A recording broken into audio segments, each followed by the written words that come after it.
The clatter of fine silver masked the subtle click of a gun cocking, but the sudden chill in the air was unmistakable. A stranger's heavy hand clamped over mine, his voice a low, gravelly rasp against my ear. "You're in danger. Pretend I'm your dad." Moments later, my entire world burned down. The Sterling Cut was the kind of Boston steakhouse where a single dinner cost more than my monthly rent. It smelled of aged oak, seared prime rib, and the sharp, expensive bite of Macallan 25. At 23, I, Clara Hayes, was merely a ghost in a crisp white blouse and a black pencil skirt, navigating the dimly lit dining room with practiced invisibility. It was 11:45 p.m. on a Tuesday. The dinner rush had thinned into the lingering, low-voiced conversations of politicians, hedge fund managers, and men who wore bespoke suits but had eyes like wolves. I was exhausted, my feet aching against the hardwood floors, counting down the minutes until my shift ended. Then, he walked in. The maître d' practically tripped over his own feet to accommodate the new arrival. The man didn't just walk into the room, he consumed it. He appeared to be in his early 40s, tall and broad-shouldered, wearing a charcoal gray suit that draped flawlessly over a muscular frame.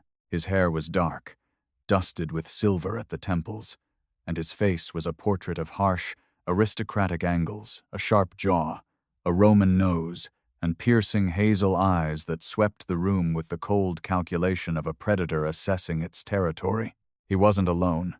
Two men flanked him, one built like a middle linebacker, the other lean and sharp-eyed. But it was the man in the center who commanded the oxygen. "Table 7. Clara," my manager hissed, shoving a silver tray of water glasses into my hands. "Don't mess up. That's Dominic Rossi." The name sent a phantom shiver down my spine. Even in a city insulated by old money and blue-collar pride, the Rossi family name carried a dark, whispered weight. They weren't street thugs. They were a corporate syndicate, dealing in shipping ports, real estate, and things the police were paid very well to look away from. I nodded, keeping my eyes down as I approached the velvet-lined booth. "Good evening, gentlemen. Bottled or sparkling?"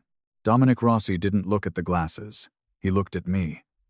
His gaze was heavy, analytical, and unsettlingly intense. "Still is fine," he murmured. His voice was a rich, dark baritone that seemed to vibrate right through the table. As I reached across to set his glass down, my wrist brushed the cuff of his jacket. I flinched, whispering a quick apology, but he didn't pull away. He simply watched my face, his eyes narrowing slightly as if trying to place where he had seen me before. I hurried away to check on my other tables, my heart hammering an uneven rhythm against my ribs. 10 minutes passed. I was balancing a tray of dirty plates near the front entrance when the atmosphere of the restaurant violently shifted. The heavy mahogany doors swung open, and 3 men walked in. They didn't have reservations. They didn't wait for the maître d'. The man in the lead wore a long, tan trench coat, his face scarred and his eyes devoid of anything remotely human. I didn't know his name, but my instincts screamed at me to run. He scanned the room, his dead eyes locking onto me. Before I could even process the threat, a large shadow eclipsed my vision. Dominic Rossi had crossed the dining room with terrifying speed. He didn't run. He glided, slipping between the tables until he was standing directly in front of me, blocking the trench-coated man's line of sight. Dominic's large, calloused hand wrapped smoothly around my forearm. The heat of his grip was shocking. I opened my mouth to protest, to ask what he was doing, but he leaned in, invading my personal space. His cheek brushed against my temple, the scent of cedarwood and gunpowder flooding my senses. "Smile at me," Dominic whispered, his lips grazing my ear. "You're in danger. Pretend I'm your dad." My brain short-circuited. "Dad? Do it, Clara. Now," he commanded softly, the authority in his tone absolute. He knew my name. Pure survival instinct took the wheel. I forced a brilliant, beaming smile onto my face, dropping my voice to a pitch of feigned delight. "Dad, I didn't know you were coming to town." I threw my free arm around his waist, hugging him. Beneath his tailored suit, his body was like forged steel. Dominic chuckled a rich, booming, fatherly sound that was Oscar-worthy. "Wanted to surprise my girl," he said loudly, wrapping a heavy arm around my shoulders. He smoothly pivoted us, keeping my body shielded from the men at the front. Out of the corner of my eye, I saw the man in the trench coat reach inside his coat. Dominic's grip tightened on my shoulder, his fingers digging into my collarbone. "Walk," he muttered, his fatherly facade dropping instantly. "Do not look back. Head for the kitchen doors." We moved. His two bodyguards had materialized behind us, forming a human wall. As we hit the swinging doors of the kitchen, the first gunshot rang out. The sound was deafening, shattering the upscale quiet. Screams erupted. Porcelain shattered. Dominic shoved me hard through the kitchen doors. "Move! Out the back!" he roared over the chaos. Cooks and dishwashers dove for the floor as we sprinted past the stoves. Dominic never let go of my hand, hauling me toward the loading dock doors. We burst into the freezing Boston night, the damp alley air hitting my lungs like glass. A black armored SUV was already idling, its tires smoking against the asphalt.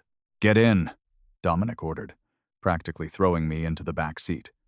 He dove in after me just as the back doors of the restaurant burst open. Bullets sparked against the brick wall and pinged off the SUV's reinforced glass. The driver slammed the gas, and the heavy vehicle tore out of the alley, throwing me violently against Dominic's chest. I was hyperventilating, my hands trembling so violently I couldn't form a fist. The world had just turned upside down in less than 3 minutes, and the man holding me against him in the dark was a Mafia boss. The city lights blurred into long streaks of gold and red as the SUV merged onto the highway, putting miles between us and the smoking wreckage of my normal life. The silence in the back of the car was suffocating, broken only by the hum of the engine and the ragged sound of my own breathing. I pushed myself away from Dominic's chest, pressing my back against the opposite door. What I choked on the word, my throat bone dry. What just happened? Who were those men? Why did they shoot at us? Dominic adjusted his cuffs, his demeanor terrifyingly calm for a man who had just been in a shootout. "They weren't shooting at us, Clara. They were shooting at you." The words hung in the air, heavy and impossible. "Me? I'm a waitress. I serve steaks and clear plates. I don't even have a parking ticket." I pressed my hands to my temples, feeling a hysterical laugh bubbling in my throat. "You're Dominic Rossi. You're a mobster. They were there for you, and I just got caught in the crossfire." "The man in the trench coat is Silas Mercer," Dominic said quietly, ignoring my accusation. "He's a retrieval specialist for the Moreno Syndicate out of Chicago. Silas doesn't do crossfire, Clara. He does targeted acquisitions. He walked into that restaurant with a photo of your face." "Why?" I screamed, the panic finally breaking through. "Why would the Chicago mob want me?" Dominic leaned forward, resting his elbows on his knees. His hazel eyes locked onto mine, devoid of any warmth. "Because of your father." "My father is dead," I snapped back. "He died in a car crash when I was 4. "Your stepfather died in a car crash," Dominic corrected smoothly. "Your biological father is William Hayes, and until 3 weeks ago, William was the lead forensic accountant for the Moreno family. He cooked their books, laundered their money through offshore shell companies in the Caymans, and kept the feds off their backs. Then, he vanished." I stared at him, my mind spinning. "I haven't seen William Hayes since I was an infant. My mother took me and left him because he was a drunk. I don't know anything about him." "The Morenos don't care," Dominic said, his voice lowering, taking on an edge of dangerous intimacy. "William didn't just run. He took something with him. A ledger. Hard drives containing the routing numbers for nearly $300 million in cartel assets. The Morenos are bleeding, and they know William will do anything to protect his bloodline. You aren't a target, Clara. You're leverage. Silas was sent to kidnap you, put a gun to your head on a live video feed, and force William to hand over the drives. The blood drained from my face. The cold reality of the situation crashed over me, paralyzing my limbs. "And you?" I whispered, my voice trembling. "Why did you save me? Out of the goodness of your heart?" Dominic laughed, but it was a dark, humorless sound. "I am a businessman, Clara.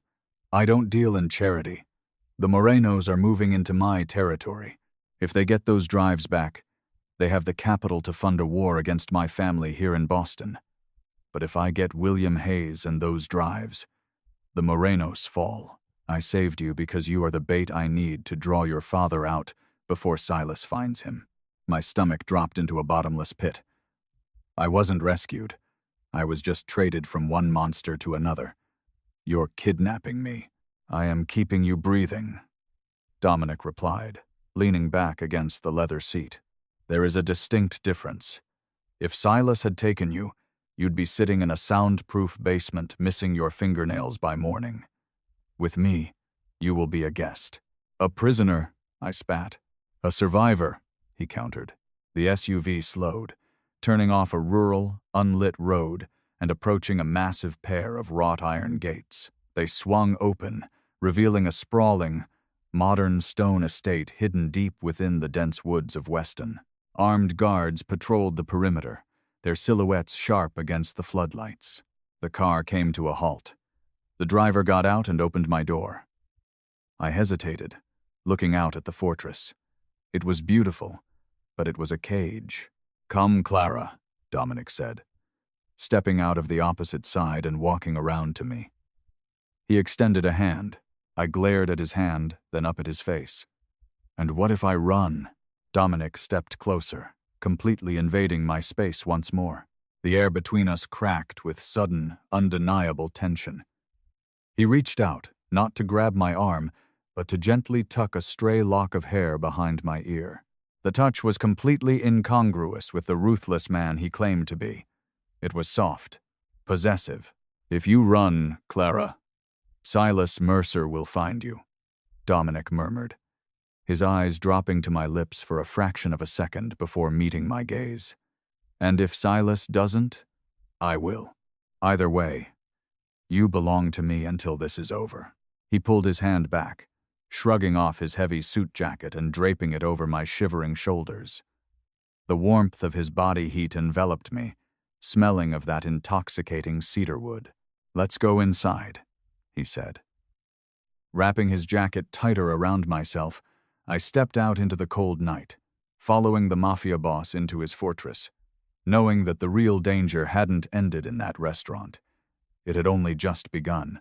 The morning sun did nothing to warm the sprawling, sterile beauty of the Weston estate. I woke up in a bed the size of my entire apartment, wrapped in Egyptian cotton sheets that felt like a second skin. For a brief, disorienting second, I thought the events at the Sterling Cut were a nightmare. Then I saw Dominic Rossi's charcoal gray suit jacket draped over the velvet armchair in the corner, a stark reminder of the violence that had brought me here. I dressed in the clothes someone had left at the foot of the bed, a pair of dark, tailored slacks and a cream silk blouse that fit perfectly. Too perfectly. It sent a fresh wave of unease through me. Dominic hadn't just known my face. He had known my measurements. When I finally navigated the labyrinth of hallways to the main dining room, I found him. Dominic was seated at the head of a massive mahogany table, a tablet in one hand and a cup of black coffee in the other. In the harsh daylight, the silver at his temples gleamed, and the harsh lines of his face seemed even more pronounced. He wasn't wearing a suit jacket today, just a crisp white shirt with the sleeves rolled up, revealing thick forearms corded with muscle and a dark, intricate tattoo of a raven sprawling across his left wrist. Standing behind him was a man I hadn't seen the night before. He was older, perhaps in his 60s, with a posture as rigid as an iron rod and eyes like chipped flint. "Sit, Clara," Dominic commanded without looking up from his screen.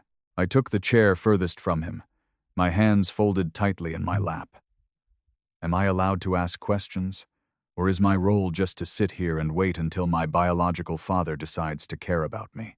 Dominic's finger paused on the tablet. He set it down slowly, his hazel eyes locking onto mine with a weight that made it hard to breathe. "You have fire. That's good. You'll need it to survive the coming week." He gestured to the older man. "This is Harrison. He is my head of security. He will be your shadow." Harrison gave a curt, almost imperceptible nod. "Miss Hayes, here is how this works," Dominic continued, leaning forward, resting his elbows on the polished wood. The air in the room seemed to condense, pulling me into his orbit. "The rules of the estate. Asterisk. Perimeter. You do not leave the main house without Harrison or myself. The woods are wired, and my men are instructed to shoot anything they don't recognize. Asterisk. Communications. Your phone is gone. You will not use the internet. The Morenos have hackers who can trace an IP address back to this estate in under 90 seconds. Asterisk. Compliance.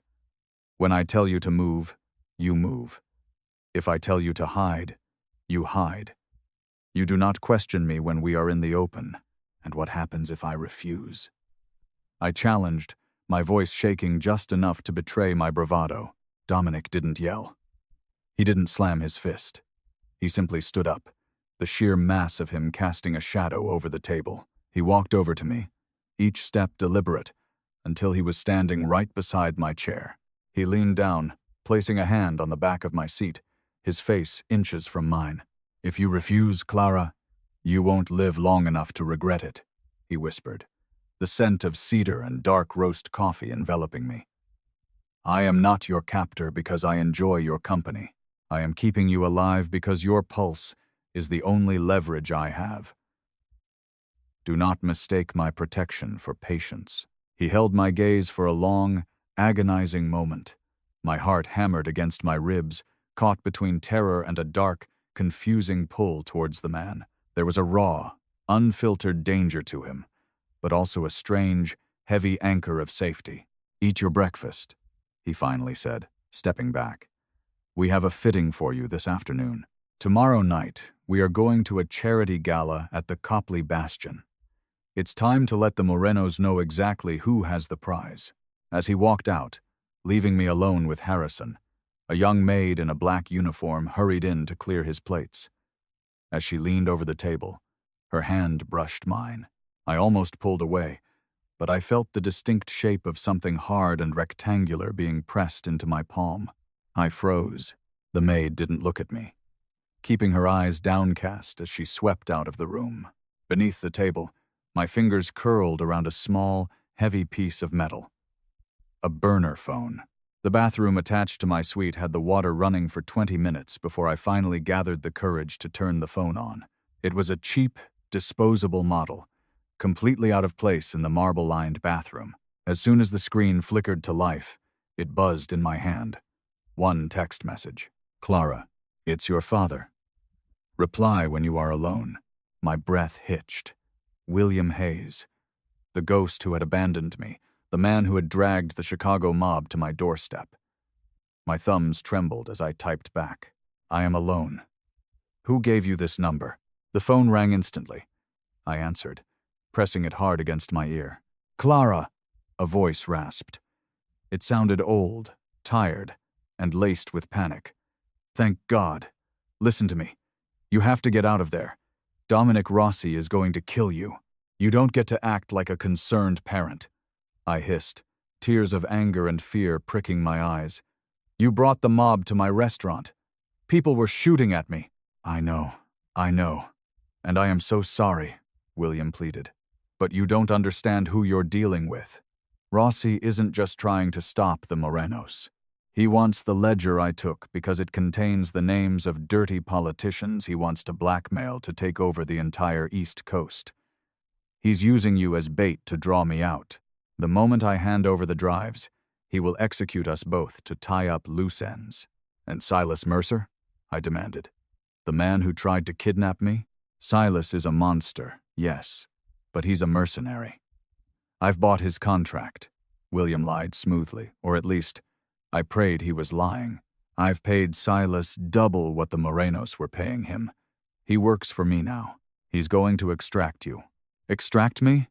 I echoed, my blood running cold. Tomorrow night. The gala at the Copley Bastion, William said urgently. Rossi's security will be focused outward. At 10 p.m., go to the ladies' lounge on the second floor. Silas will be waiting by the service elevator. Clara, please. It's our only chance. The line went dead. I stared at the phone, my reflection in the vanity mirror looking like a stranger.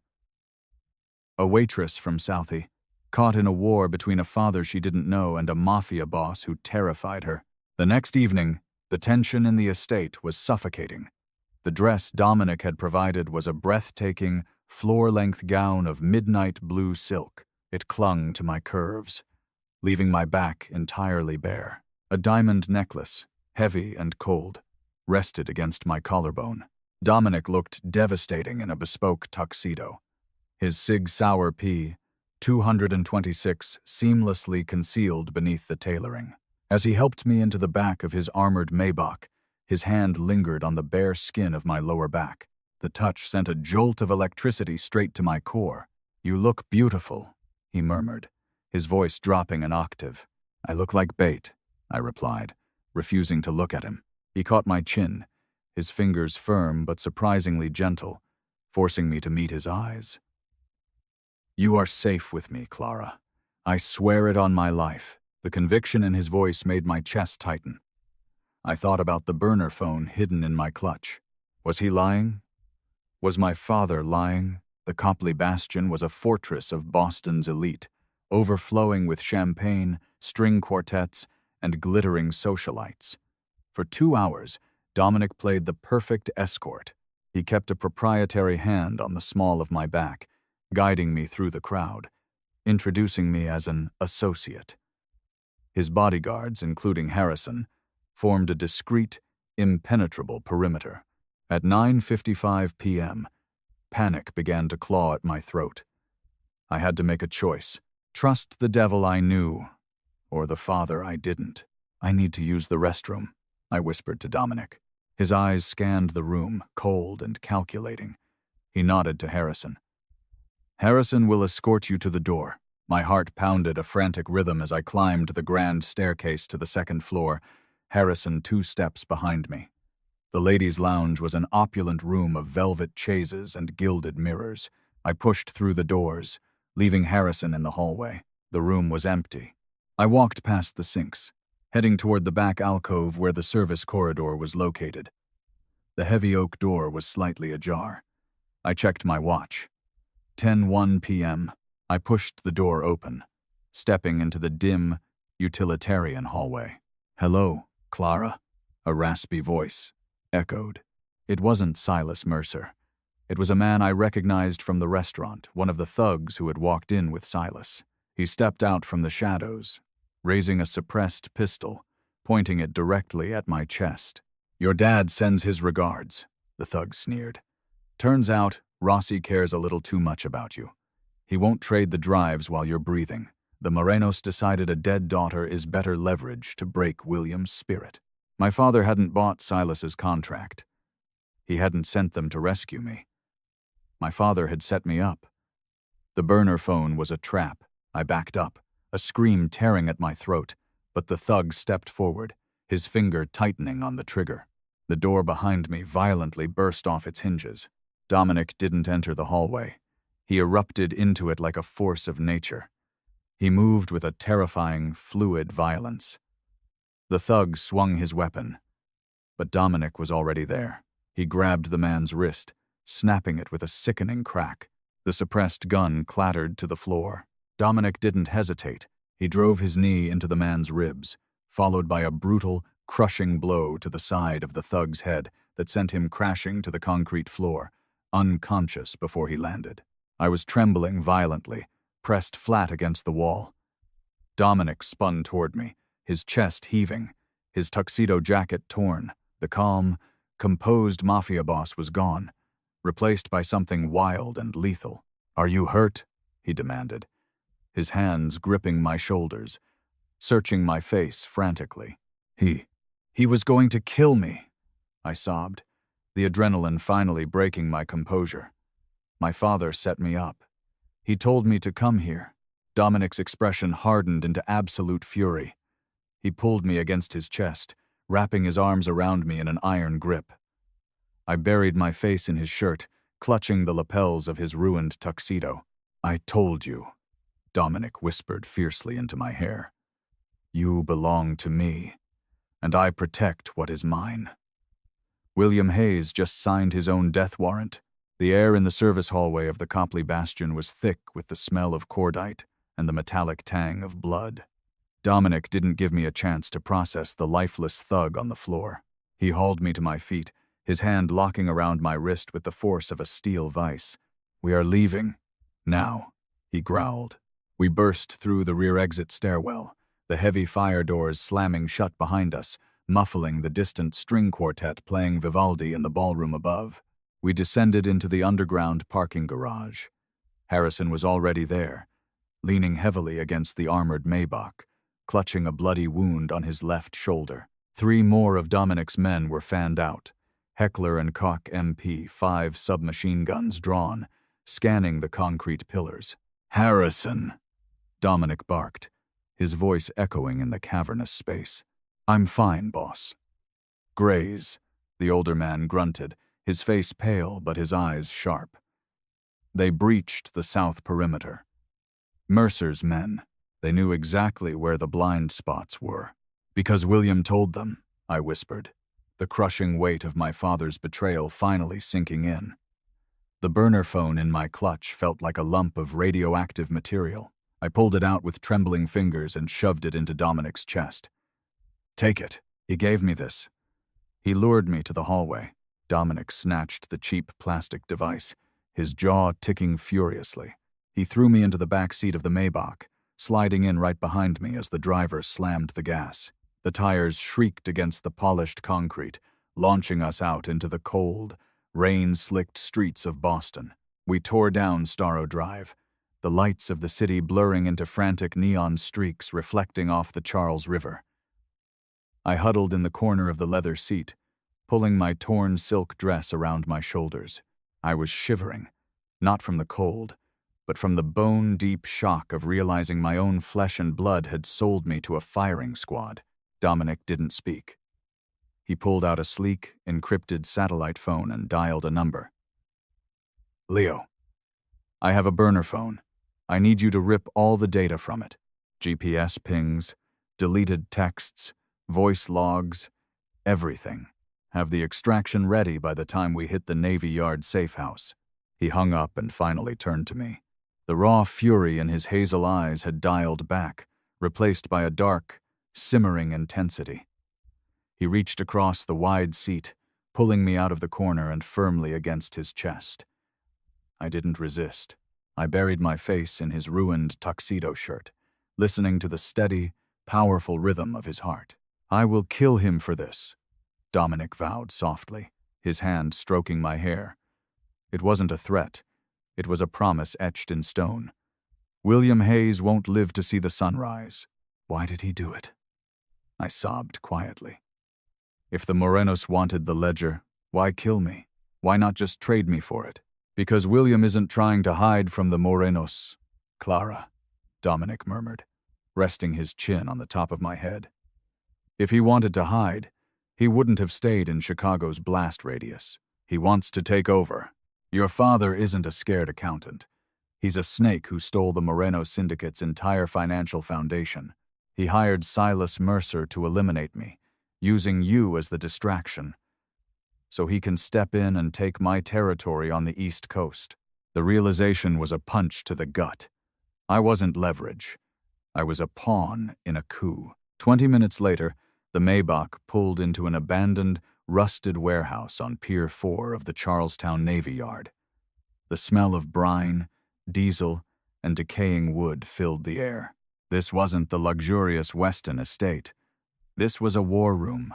Inside, Dominic's tech specialist, a brilliant, frantic man named Leo, was already hooked up to a bank of monitors. He snatched the burner phone from Dominic and plugged it into a decryption tower. "Give me 3 minutes, boss," Leo muttered, his fingers flying across the keyboard. Dominic stripped off his torn tuxedo jacket and shoulder holster, throwing them onto a metal table. He walked over to a heavy black Pelican case, snapping the latches open. Inside was an arsenal. He began to systematically load magazines into a sleek black tactical vest.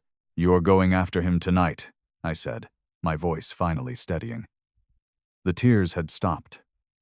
In their place, a cold, hard knot of anger was forming. Dominic paused, a loaded magazine in his hand. He looked at me, taking in my ruined designer gown and barefoot stance. He sent a hit squad to a charity gala. "Clara, he tried to put a bullet in you. Boston is my city. If I wait until morning, I look weak.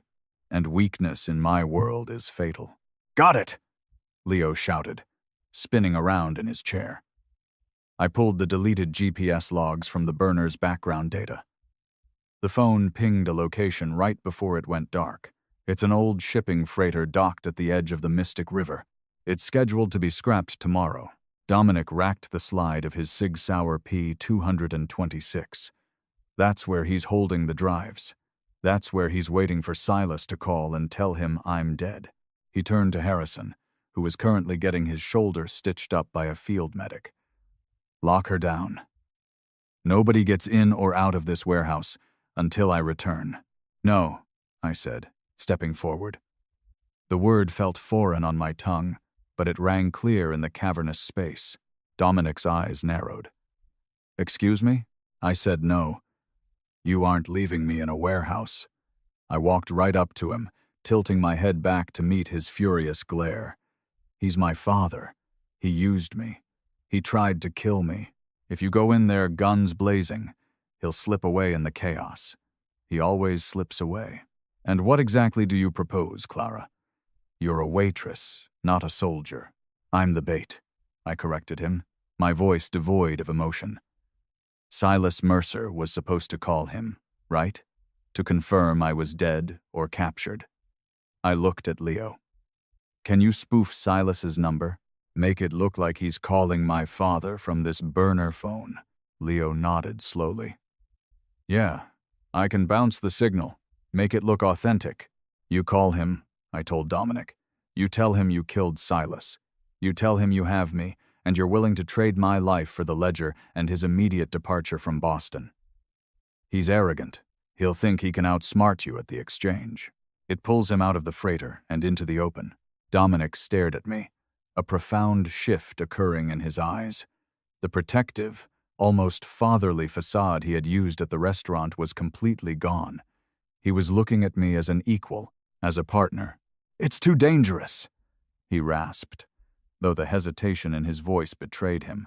"The only way to end this tonight," I insisted. I reached out, my hand resting flat against the Kevlar covering his chest. "I trust you, Dominic." "Do you trust me?" He let out a heavy breath, his hand coming up to cover mine.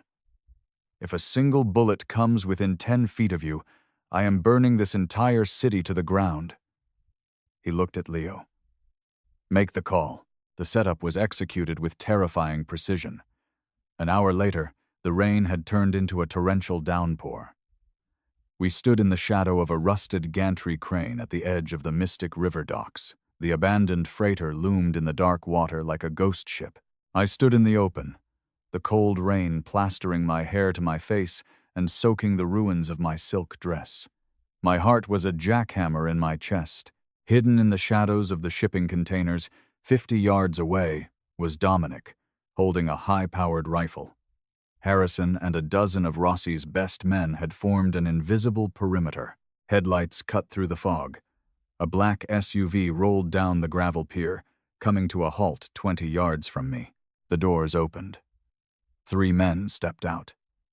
The man in the center wore a heavy wool overcoat. Even in the gloom, I recognized the sharp, patrician features that mirrored my own, William Hayes. Beside him stood the scarred, trench-coated nightmare from the restaurant, Silas Mercer. William looked at me, a cruel, mocking smile twisting his lips. He held a small, silver hard drive up in the rain. "Well, well, Clara," William called out over the sound of the storm. "I must admit, I'm surprised Rossi actually brought you. He must be getting sentimental in his old age." "Where is he?" Silas barked, his dead eyes scanning the darkness. Rossi said he was coming alone. "I'm right here." A voice echoed from a loudspeaker Leo had rigged to the crane. William laughed. A harsh, grating sound. "A sniper perch?" How cliché, Dominic. "You know, if you pull that trigger, my dead man's switch deletes the offshore accounts. The Moreno money vanishes forever. You get nothing." "I don't want the money, William." Dominic's voice boomed, cold and devoid of mercy. "I just want you out of my city. Leave the drive on the hood of the car. Take your men and go. The girl is yours." William's smile vanished. "Do you really think I care about her? She's a loose end, a biological vulnerability." He turned to Silas. "Kill her. Then we flush Rossi out." Silas raised his weapon, pointing it directly at my head. Time seemed to slow to a crawl. I didn't flinch. I didn't close my eyes. I just waited. Crack. The sound of Dominic's rifle shattered the night. But it wasn't aimed at William. The high-caliber round took Silas Mercer dead in the chest, the kinetic force lifting the massive mercenary off his feet and throwing him backward into the harbor. Chaos erupted. William's remaining men raised their guns, but Dominic's men opened fire from the shadows. The pier turned into a war zone of flashing muzzle bursts and deafening gunfire. "Get down!" Harrison roared, sprinting from cover to tackle me behind a rusted steel bollard. Bullets pinged against the metal, showering us in sparks. Through the chaos, I saw William scrambling, trying to get back into the SUV. He still had the silver hard drive clutched in his hand. He was going to escape. Suddenly, a dark figure dropped from the lower gantry of the crane, landing directly on the hood of the SUV. It was Dominic. He had abandoned his sniper position. William fired wildly through the windshield. Glass shattered. Dominic rolled off the hood, drawing his Sig Sauer. He moved with lethal grace, kicking the driver's side door shut before William could climb in. William stumbled backward, his gun raised. "You think you can take my empire?" he screamed, unhinged. Dominic didn't say a word.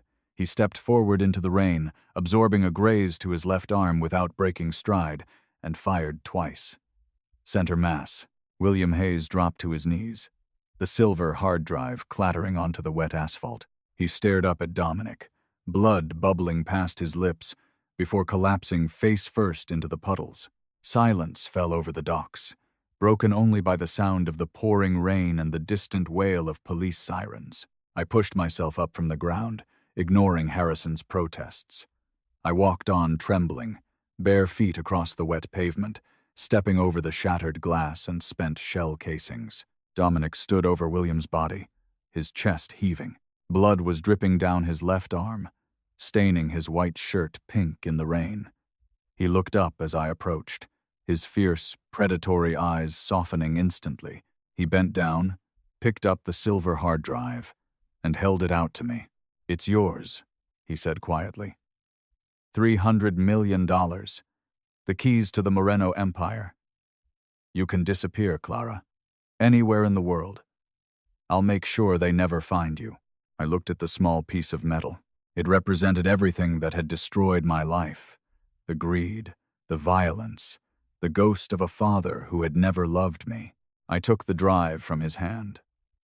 I walked to the edge of the pier, looking down into the churning, black waters of the Mystic River. Without a second thought, I pulled my arm back and threw it as far as I could. It disappeared beneath the waves with a tiny, insignificant splash. I turned back to Dominic. He was staring at me, a look of profound, silent awe on his face. I walked right up to him, pressing my hands against his uninjured chest, feeling the frantic beating of his heart. "I don't want an empire," I whispered, looking up into his eyes, "and I don't want to disappear." Dominic let out a ragged breath. He wrapped his uninjured arm around my waist, pulling me flush against him. The rain washed the blood and dirt from us, leaving only the burning heat of the connection that had forged itself in the fires of the last 48 hours. He leaned down, his lips brushing against mine, a promise, a claim, and a surrender all at once. "You're not going anywhere," he murmured fiercely against my mouth. You're exactly where you belong. The ledger was gone, resting at the bottom of the Boston harbor, taking my haunted past with it. I was no longer just an invisible waitress, and Dominic Rossi was no longer just a terrifying shadow in a tailored suit. He was the fire that had burned down my fragile old life, only to forge something fiercely unbreakable in its place. In his dangerous, brutal world, I hadn't just survived. I had finally found my home.